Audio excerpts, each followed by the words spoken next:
be an awesome deal. Absolutely, it's an awesome deal. Yeah?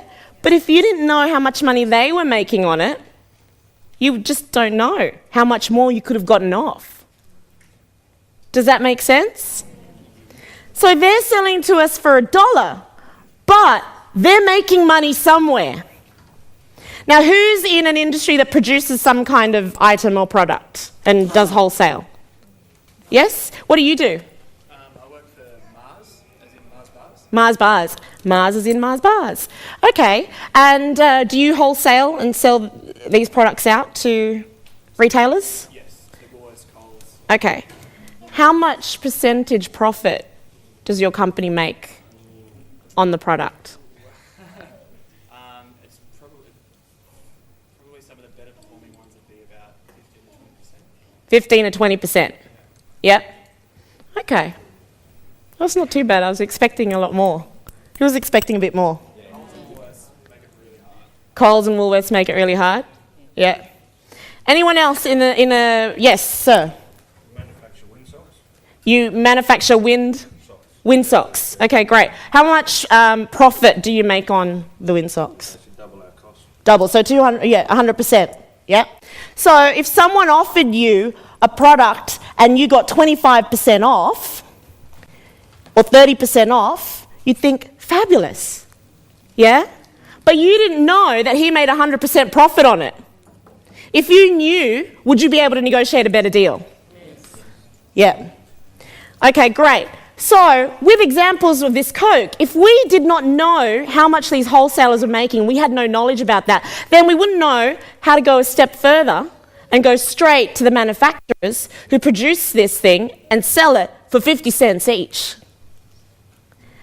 Going from $4.50 down to 50 cents, who thinks that's an amazing deal?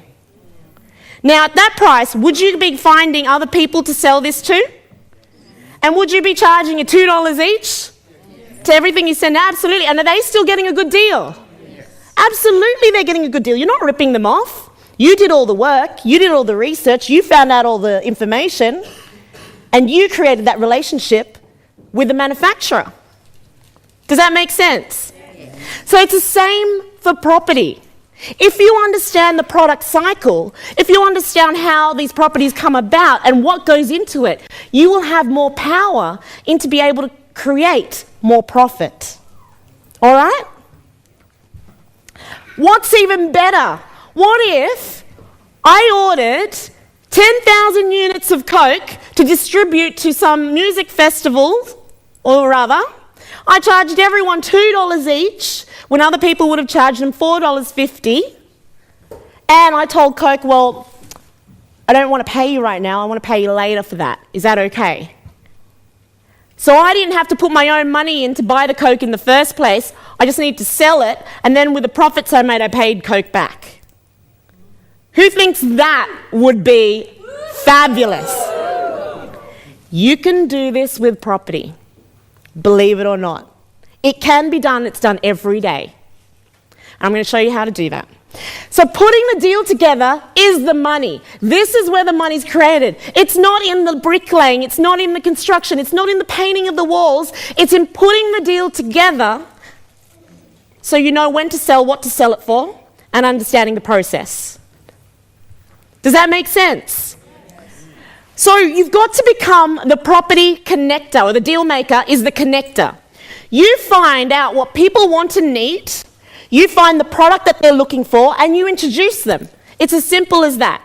That's all you're doing, is connecting these people, and there's money to be made in that, and you don't have to spend a single dollar from your own pocket.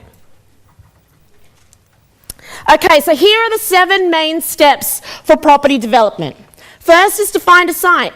Second is site analysis. Third is financial feasibility. Fourth is financing. And fifth is plans approved. 6 is construction. And finally, the 7th step is selling.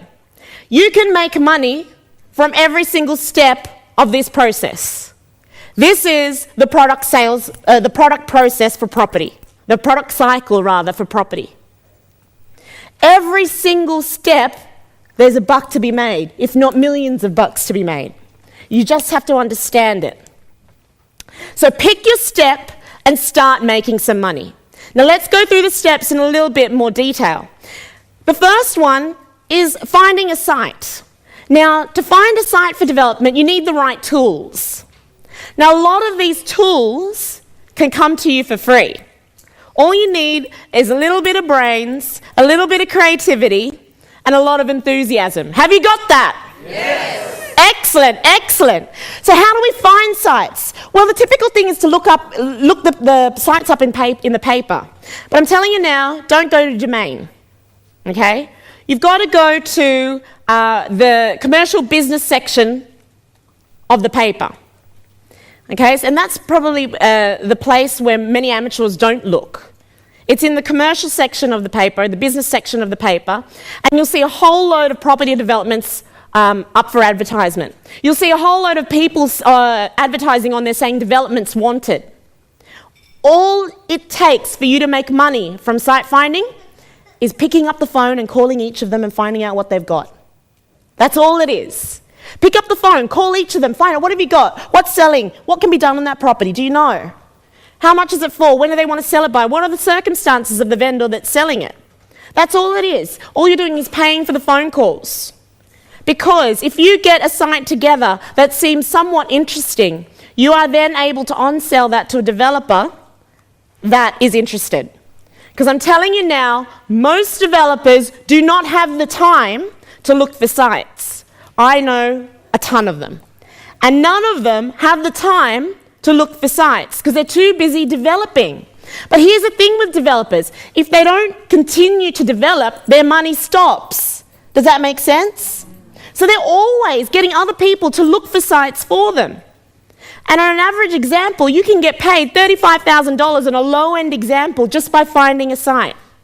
And I'll show you an example later of how that really worked for one of our clients or one of our students. You didn't need to do anything aside from make a few phone calls and find the actual deal. The other way to find a site is to speak to local real estate agents. Ask them what's going on in the area. Another way is to speak to council. Councils usually know what's going on in the area, and they usually know what they want built in the area too. So they've got an idea of what's going on there, and you could get some really good sites from them. Speak to finance brokers. Finance brokers are always seeing deals that can't go through because the developer doesn't match the deal. But it doesn't mean it's not a deal.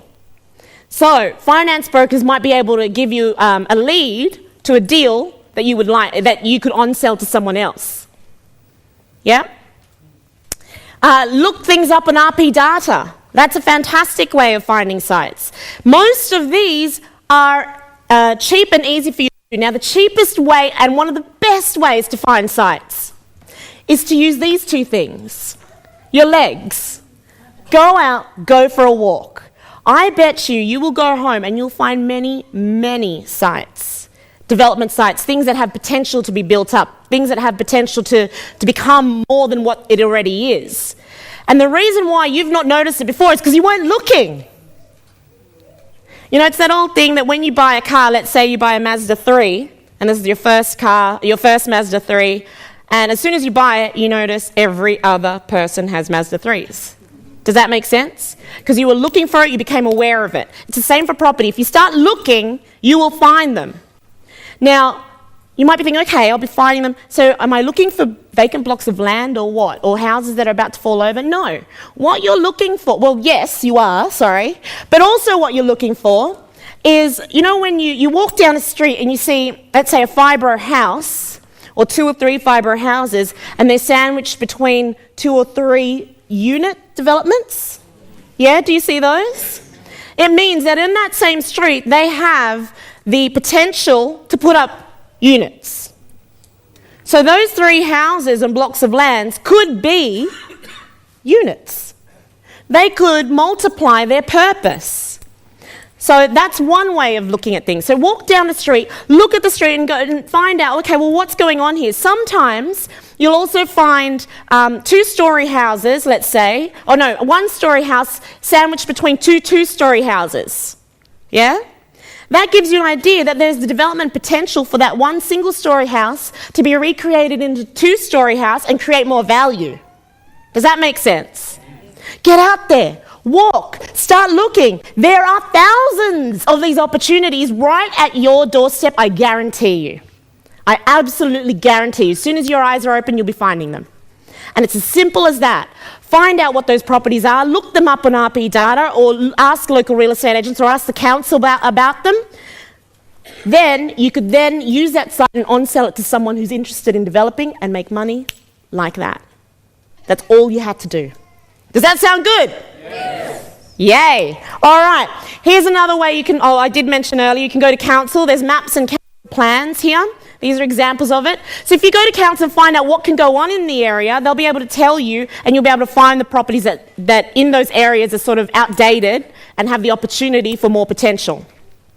So here's an example of a site, of finding a site and making money on finding a site. Does anyone know where Toronto is? Not Canada. Here in Australia. Yeah, okay. Yes, fabulous, fabulous. So we've got a development going on in Toronto. It's one of our newest developments. It only started a few weeks ago. Now, this particular development was found by one of our students, okay? Because we don't have time to go out and do all this site finding, because all we're doing is developing and educating. Does that make sense? Yeah, so one of our students found this place. It was an unfinished development site, so it had already started, and it was to be built 17 townhouses.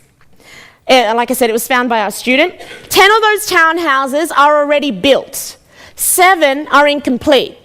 But the developer that was building them didn't have enough money to continue developing, and he can't sell it as individual houses because he hasn't paid for the subdivisions, etc. Does that make sense? Yeah? So he had to sell it as an incomplete development. Now, for the wrong people, this isn't a good deal for them, because there's a lot of work that's gone into it.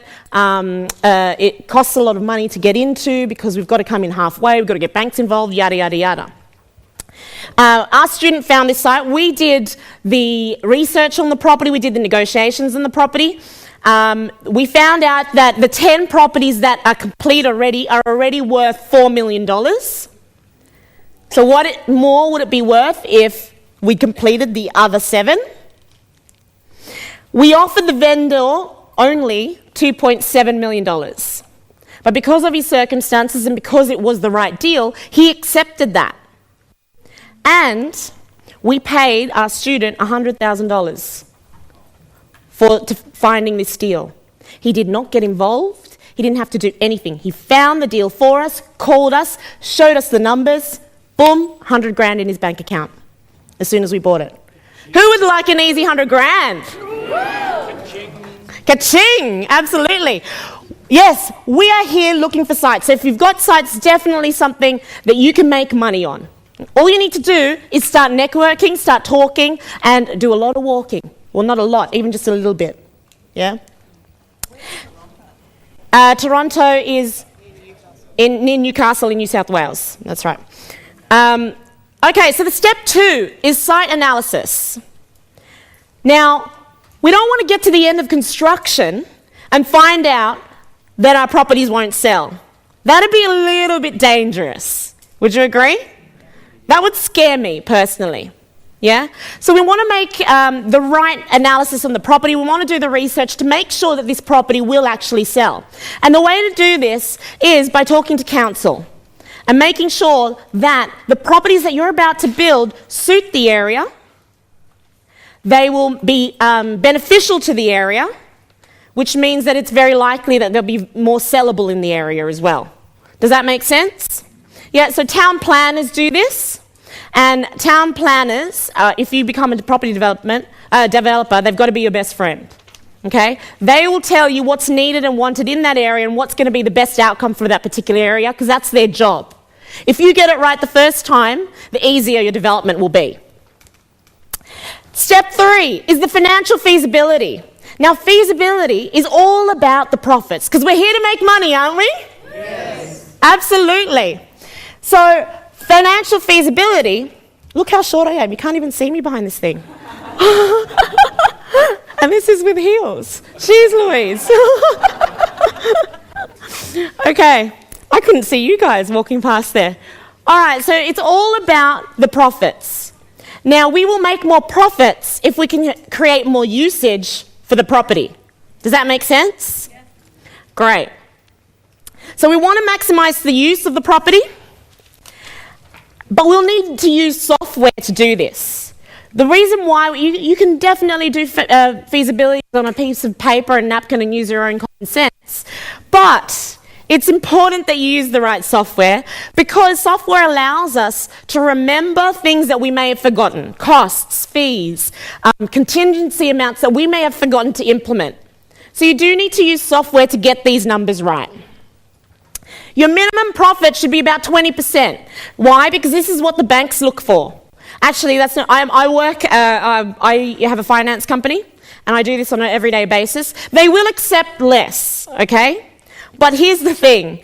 If they only accept 15%, and your profitability sits at 15%, and you made some sort of error, minor error in the numbers, and you drop below that 15%, you're in danger territory. Does that make sense?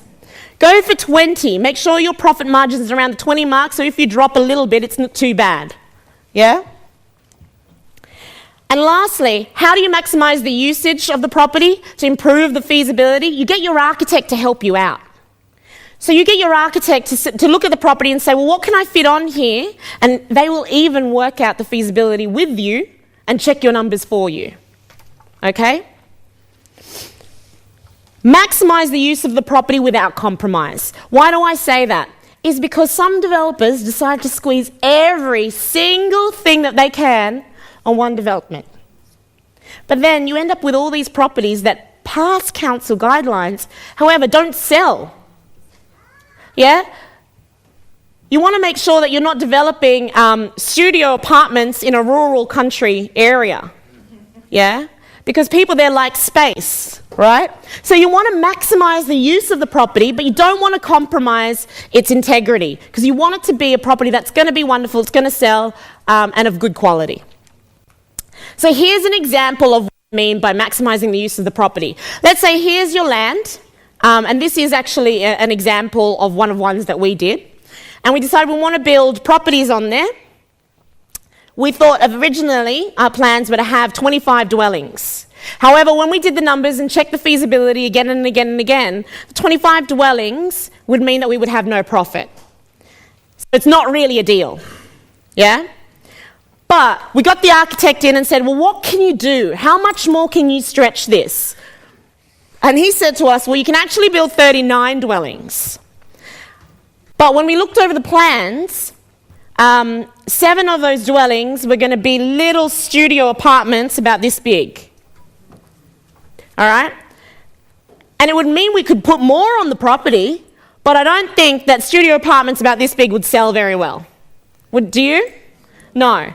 So we went with 32 dwellings instead, and then we got profits of over $2 million. That's a good deal. Yeah? So we stretched out the property just by doing some architectural changes from 25 dwellings to 32 dwellings. We were able to maximize, we didn't compromise the integrity of the property. In fact, we made a whole load of profit. Step 4 is financing. Now, I recommend that you use commercial finance for any development sort of over the 4 houses or 4 unit mark. Okay? And why is it called commercial finance? It's called that because it's property development is a business by nature. Okay? It doesn't mean that you're investing in commercial properties. It just means that what you're doing is a business. Thus, you use commercial finance. However, in this business, we're not making any money. There's no cash flow. Do you get that? Because we don't get our money till the end of the deal. Would you agree? We don't get our money till the end when we sell. Yeah? So, what commercial finance allows us to do is it allows us to accrue the interest. Mean to say we don't need to make monthly repayments and pay the interest on a monthly basis. We can accrue the interest, and at the end of the development, when we sell, we use our profits to pay the interest to the bank. That's why they're usually shorter term loans as well, because the bank might want their money back too. Many developments would not go ahead if it wasn't for capitalized interest, which is what I just described to you. Does that make sense? Okay, now, if you remember the Coke example, where I said, well, what if we could get all that Coke, sell it, and then pay the Coke factory? This is what you can do with development or with properties as well, using commercial finance. Now, commercial finance has a higher interest rate. But I tell you what, it doesn't matter if you're not paying on a monthly basis, would you agree? How less stressful would it be if you didn't have to find where you're going to get the money to pay every month? Because I tell you, property development, you're not probably paying a mortgage of $400,000, you're probably paying off a couple of million. Yeah? So wouldn't it be fantastic if you could pay at the end of the deal?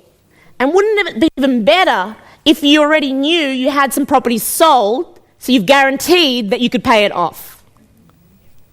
That's like, there's no risk in that, is there? Okay, great. Now, commercial finance, in this market, you can borrow anywhere between 50 to 70% of the value of the property. The other step in financing is creative finance. Now, what I mean by creative finance, the perfect example of creative finance is vendor finance. Who's heard of vendor finance before? Okay, great. So some of you have. What if you could buy a property and not have to put any of your own money in? Would that be exciting? Yeah. I have bought every single one of my properties with no money at all. In fact, when I started, it was at the age of 22. I had no money. In fact, I was in debt for $898.87 for phone calls back to the Philippines. I was earning an income of $27,000, doing a job as a data entry person because the only jobs that were offered to me were to be data entry or a cleaner. I didn't want to be a cleaner because the other thing that I had going for me was my biggest asset base, which was my shoe collection. And there was nothing in that fitted cleaning. Okay? So I decided I'm going to go out there, make loads of money, and it's going to be property. Why? Because property's pretty. You can touch it. You can see it. Girls understand what I'm saying. Yep. It's not that I don't like shares. I do like shares, but property is pretty. Yeah? And you get starry-eyed and you start dreaming of what you can do, even if you're never going to live there. Yeah? So I decided property was going to be my thing. Within 6 months, I immersed myself in education, seminars much like this, did my own research, and within 6 months I bought my first 5 properties with no money at all, not a single dollar from my own pocket. Who thinks that could be powerful in their lives? Yes. Yeah. My properties were worth over $2 million. I was still 22 years old. Okay? And one of the ways to do this is using vendor finance. Yep. Vendor finance is gold if you know how to do it.